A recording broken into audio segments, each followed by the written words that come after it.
This is the story of how the justice system allowed a violent criminal to go on a violent crime spree, leading to the death of a 15-year-old girl. Albert Brown was a violent criminal with a lengthy criminal record.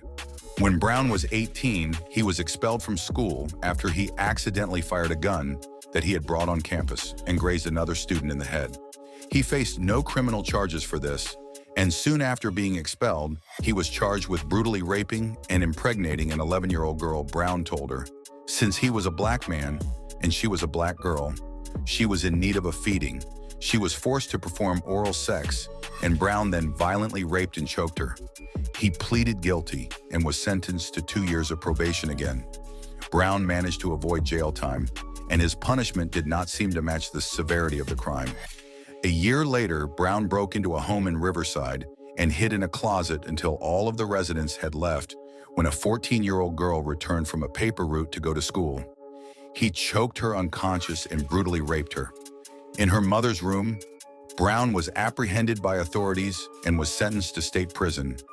He was incarcerated for only 2 years. It seemed inevitable that Brown would re-offend, as he had done so many times before.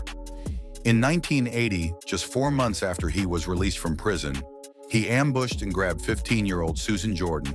While she was walking to her high school, Jordan had just finished escorting her younger siblings to their elementary school when Brown dragged her into a nearby bush, where he raped her and strangled her to death with her own shoelaces.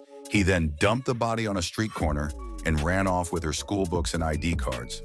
Susan's mother, Angelina Jordan, who had coincidentally left her car to be serviced at Brown's workplace, Rubito Motors, went to the school to search for Susan after her younger sister Karen and younger brother James returned home without her. After finding the family's number in a phone book, Brown called Angelina from a payphone at around 7:30 p.m. to tell her where he left her daughter's body.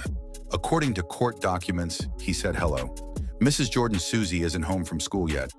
Is she? You will never see your daughter again. You can find her body on the corner of Victoria and Gibson." Susan's body was found after Brown repeatedly made calls to the Riverside Police Department in the Jordan residence. Brown was arrested on November 6, 1980, after 3 witnesses came forward to identify him. Susan's identification cards were found in a phone booth at a nearby Texaco service station. During a search of Brown's home, police found Susan's books and a newspaper article about the case. Brown was discovered to have been late to work on the day she disappeared.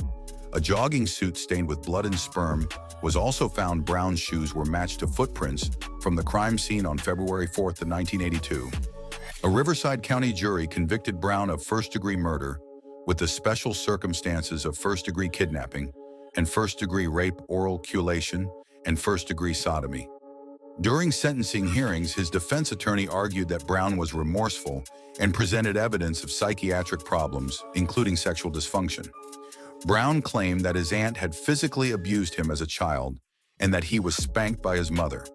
His mother denied the accusation after the surviving victim of the 1976 rape case testified against him.